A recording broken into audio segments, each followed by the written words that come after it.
تصویر دیکھ کے مصور کا خیال ہوتا ہے، بلڈنگ دیکھ کے بلڈر کا تصور ہوتا ہے، کلام کو دیکھ کے شاعر کا خیال آتا ہے، تقریر کو سن کے مقرر کا خیال آتا ہے، مگر یہ تسلیم کرتا ہے کہ اگر کہیں باہر بیسمنٹ میں میری آواز جا رہی ہے تو وہ سوچتا ہے جب آواز آ رہی ہے تو مقرر بھی ہوگا، جب تصویر ہے تو مصور بھی ہوگا، جب عمارت ہے تو بنانے والا بھی ہوگا، جب شعر ہے تو شاعر بھی ہوگا۔ تو جب ان چیزوں کو دیکھ کر ہمارے ذہن میں کسی بنانے والے کا تصور ہوتا ہے تو بلڈنگ کو دیکھ کے احساس ہوتا ہے کہ کوئی معمار ہے، تو کائنات کو دیکھ کے خیال نہیں آتا کہ کوئی بنانے والا ہے۔ اسی واسطے میں بار بار اپنی مجلسوں میں چیلنج کرتا ہوں کہ شریعت اسلامیہ حقہ کی سب سے بڑی خوبی یہ ہے کہ اس نے جتنی چیزوں کو حرام قرار دیا ہے وہ عقل کے نزدیک بھی حرام ہے۔ یہ اور بات ہے کہ انسان دل فریبیوں میں اتنا مبتلا ہو جائے کہ اس کو برا کہتے ہوئے بھی کہتا ہے کہ نہیں ہاں ہے تو بری مگر ہاں تھوڑی سی پی لینی چاہیے۔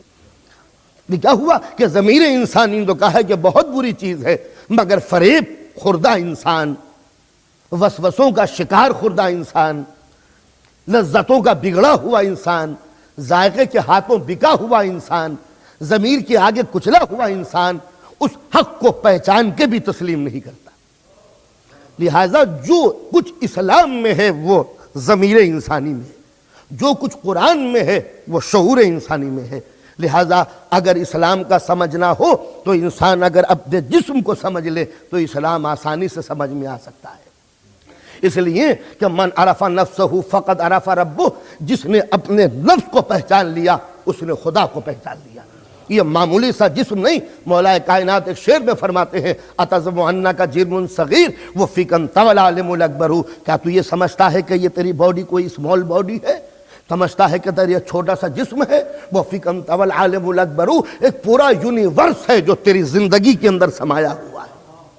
تو معلوم ہوا ہے کہ جس کا نام ہے چھوٹی سی زندگی ایک پورا یونیورس ہے، عالم الاکبر پورا یونیورس ہے جو اس انسان کی زندگی کے اندر سمایا ہوا ہے۔ اس کے معنی ہے کہ اگر کوئی اسلامک پرابلم اس کو پریشان کر رہی ہو، کوئی اسلامی مسئلہ اگر الجھا ہوا ہو تو کسی کتاب پڑھنے کی ضرورت نہیں ہے، صرف انسان ریسرچ کر کے غور کر کے فکر کر کے انسان اپنی زندگی کو دیکھ لے، اسلام کے سارے مسئلے سمجھ میں آ جائیں گے۔ انسان کی سب سے بڑی پرابلم یہ ہے کہ آیا اس کائنات کے پیچھے کسی خالق کا ہاتھ ہے یا نہیں، یا یہ کائنات خود بخود بن گئی۔ سب سے بڑا مسئلہ اس وحدت الوجود کو تسلیم کرنے کا ہے، آیا اس کائنات کے پیچھے کوئی خدا ہے یا نہیں۔ ویسے رات دن انسان یہی کہتا ہے، تصویر دیکھ کے مصور کا خیال ہوتا ہے، بلڈنگ دیکھ کے بلڈر کا تصور ہوتا ہے، کلام کو دیکھ کے شاعر کا خیال آتا ہے، تقریر کو سن کے مقرر کا خیال آتا ہے، مگر یہ تسلیم کرتا ہے کہ اگر کہیں باہر بیسمنٹ میں میری آواز جا رہی ہے تو وہ سوچتا ہے جب آواز آ رہی ہے تو مقرر بھی ہوگا، جب تصویر ہے تو مصور بھی ہوگا،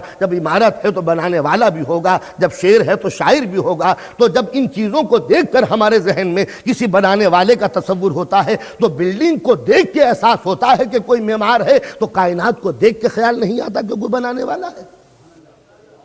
یہ پوری یونیورس کو دیکھنے کے بعد کا دماغ نہیں مانتا کہ ہاں کوئی ہے، اور اگر نہیں مانتا کہ وہ ہے تو نظر کیوں نہیں آتا؟ میں کہتا ہوں کہ تمہارے جسم میں دیکھ لو، کوئی چیز ہے جو نظر آتی ہے؟ اس جسم انسانی میں جو سب سے بڑی چیز ہے وہ روح، دیکھی ہے کبھی؟ نہیں دیکھی تو نہیں، اچھا انکار کر دو، کہہ دو کہ خالی باڈی ہی باڈی ہے۔ لیکن آج کی سائنسی دنیا بھی یہ نہیں کہہ سکتی کہ انسان صرف باڈی کا نام ہے، کہتی ہے کچھ نہ کچھ تو ہے۔ اب چونکہ وہ کہتے ہوئے دل گھبراتا ہے لہذا وہ اس کو انرجی کا نام دیں گے، گھما پھرا کے کچھ نہ کچھ کہیں گے۔ میں کہتا ہوں کہ جو بھی نام دو ہمیں اس سے کوئی غرض نہیں، مگر اس جسم میں اس باڈی میں کوئی نہ کوئی چیز ضرور ہے جس کا نام ہے سول، جو کنٹرول کر رہی ہے پوری زندگی میں، ورنہ مرنے کے بعد تم ٹمپریچر اپلائی کر کے زندگی پھر بنا سکتے تھے۔ لیکن یہ کہ مردہ مر گیا اور اس کے بعد جو ہے تم بے بس ہو، تو کوئی نہ کوئی چیز تو ہے۔ اگر ہیٹ ہوتی جس کا نام ہے ٹمپریچر، کے انسان کے جسم میں بس ٹمپریچر ہے وہی اور کچھ ہے، تو ٹمپریچر اپلائی کر دو، انسان کھڑا ہو جائے گا۔ لیکن کوئی نہ کوئی چیز تو ہے، تو وہ ہے تو دیکھ لو، کہا دیکھی نہیں جاتی۔ تو اس چھوٹے سے جسم میں جو طاقت جب اس کو نہیں دیکھتے تو پوری کائنات کے خالق کو کیسے دکھا دوں گا؟ اچھا یہ بتاؤ کہ جو ایک جسم کے اندر جو سول اور روح ہے، تو ایک جسم میں کتنی سول ہے کتنی روح ہے؟ تو ہر انسان کا ذہن تسلیم کرے گا کہ ایک روح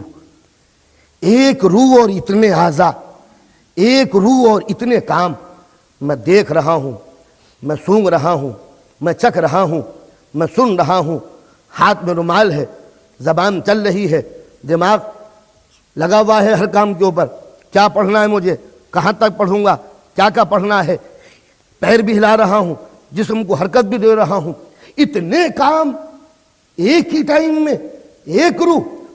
تو جب ایک روح ایک ہی ٹائم میں اتنے کام کر سکتی ہے تو ایک خالق ایک وقت میں سارے کام کیوں نہیں کر سکتا؟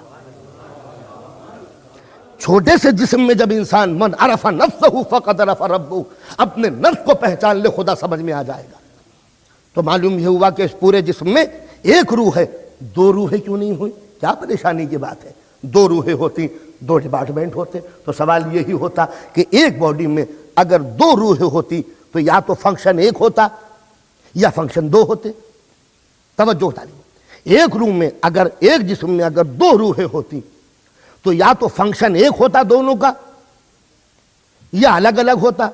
تو اگر الگ الگ فنکشن ہوتا تو یہ ایک جسم کا ہوتا، دو ڈپارٹمنٹ ہوتے، کہ یہ ایک روح کا ہے، یہ ایک روح کا۔ اچھا، دونوں روحیں مل کے اگر ایک ہی فنکشن کرتی تو اب سوال یہ ہے کہ کیا یہ دونوں محتاج ہیں کمبینیشن کے لیے؟ تو اگر محتاج ہیں تو دونوں انکمپلیٹ ہیں، مل کے کمپلیٹ ہوئی۔ تو جو مل کے کمپلیٹ ہو وہ قابل تعریف نہیں ہوتا، ادھورا کہلاتا ہے۔ تو اسی طرح جب پورے جسم کے اندر ایک ہی روح ہے تو اس پوری کائنات میں ایک ہی خالق روح ہونا چاہیے۔ سوال یہ پیدا ہوتا ہے کہ ایک روح ہے آپ کے جسم میں، آپ کی عمر کتنی ہے؟ کہا 50 برس کی۔ کہا آپ کی روح کی؟ کہا یہ نہیں معلوم۔ کہا کیوں؟ کہ وہ جسم سے پہلے تھا۔ اچھا، انتقال کب ہو جائے گا؟ کہا جب بھی ہو جائے۔ کہا آپ کی روح کا انتقال کب ہوگا؟ کہا ہمیں نہیں معلوم۔ معلوم تھا کہ جب جسم تھا، جب جسم نہ تھا تو روح تھی، جب جسم نہ ہوگا تو روح رہے گی۔ تو جب مخلوق کا یہ حالت ہے کہ وہ جسم سے پہلے بھی ہے، جسم کے بعد بھی ہے، تو کیا خالق کے لیے یہ کوئی بڑی بات ہے کہ وہ کائنات سے پہلے بھی ہو، کائنات کے بعد بھی ہو؟ تو جب چھوٹی سی روح کے اندر یہ بات سما سکتی ہے تو پھر خالق کائنات کے لیے یہ بات کیوں نہیں سما سکتی؟ اچھا یہ بتائیے کہ وہ روح ہے کہاں؟ انگلی میں، ہاتھ میں، دماغ میں، دل میں، پیر میں، انگلی میں؟ کہا ہر جگہ ہے۔ کہا ہر جگہ روح ہے، کوئی پرٹیکولر پلیس تو نہیں ہے کہ یہی ہے؟ کہا نہیں۔ تو یہ سمجھ میں آتا ہے کہ وہ ہر جگہ ہے مگر ایک جگہ نہیں ہے۔ تو جب جسم میں وہ ہر جگہ ہے تو اس کائنات میں بھی وہ ہر جگہ ہے مگر کہیں نہیں ہے۔ تو جب روح میں یہ مسئلہ سمجھ میں آ سکتا ہے تو خدا کے لیے یہ مسئلہ کیوں سمجھ میں نہیں آ سکتا؟ اچھا، پورا جسم ہے تو اس کے معنی یہ کمپلیٹ سول ہوگی۔ ہاتھ کاٹ دیجئے تو اس کے معنی کہ روح بھی کٹ گئی؟ انہوں نے کہا نہیں، روح اپنی جگہ پر ہے۔ کہا یہ پورا ہاتھ کاٹ دیجئے؟ انہوں نے کہا روح اپنی جگہ پر ہے۔ کہا چھوٹی ہو گئی؟ انہوں نے کہا نہیں، آدمی چھوٹا ہو سکتا ہے، روح چھوٹی نہیں ہو سکتی۔ تو معلوم یہ ہوا کہ وہ، اب میں کہوں کہ ظرف مقام میں جب روح نہیں سما سکتی تو ظرف کائنات میں خدا کیسے سما جائے گا؟ جب یہ نہیں کہہ سکتے کہ چھوٹی ہو گئی، کٹ گئی، تو اس کے معنی ہے کہ جب کٹ گئی تو پھیل گئی ہوگی ادھر کو۔ انہوں نے کہا کہ نہیں، جسم کٹ سکتا ہے، وہ چھوٹی بڑی نہیں ہوتی۔ اچھا یہ بتائیے، جب آپ 2 برس کے تھے آپ کی روح کی عمر کیا تھی؟ یہ بچی روح، یہ بوڑھی روح، یہ جوان روح؟ انہوں نے کہا کہ نہیں، چاہے آدمی بچہ ہو یا بوڑھا ہو یا جوان ہو، جسم میں تبدیلی آ سکتی ہے اور روح میں تبدیلی نہیں آ سکتی۔ تو جب روح چینج نہیں ہو سکتی تو لن تجد لسنت اللہ تبدیلا، تو اللہ کیسے تبدیل ہو جائے گا؟ تو جب مخلوق کو اس نے ایسا بنا دیا جو چینج نہ ہو سکے، تو کیا خدا کی ذات بھی ایسی ہوگی کہ پہلے تجربہ کار تھا، بات کو ذرا ڈھیلا پڑ گیا، اب تو بالکل ہی بوڑھا ہو گیا؟ تو جب روح کے اندر چینج نہیں ہو سکتے تو معبود کے اندر چینج کیسے ہوں گے؟ اچھا ماشاءاللہ، اب ذرا آ جائیے اور آگے فیملی والی باتیں۔ آپ کسی کے بیٹے ہیں؟ ہاں۔ آپ کسی کے باپ ہیں؟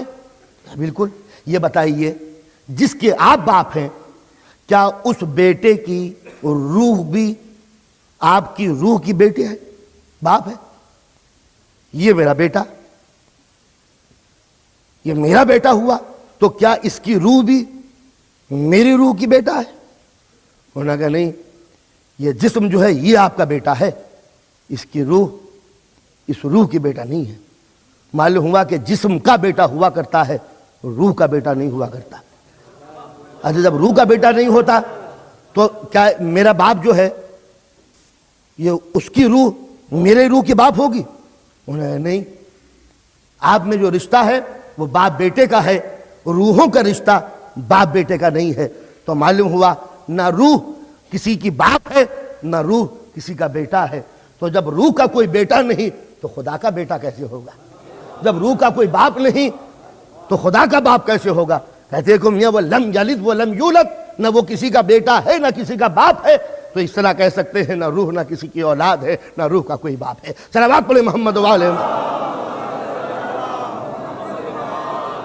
من عرف نفسہ، جس نے اپنے نفس کو پہچان لیا اس نے اپنے خدا کو پہچان لیا۔ کس قدر اسلامی باتیں ہیں ہمارے جسم کے اندر۔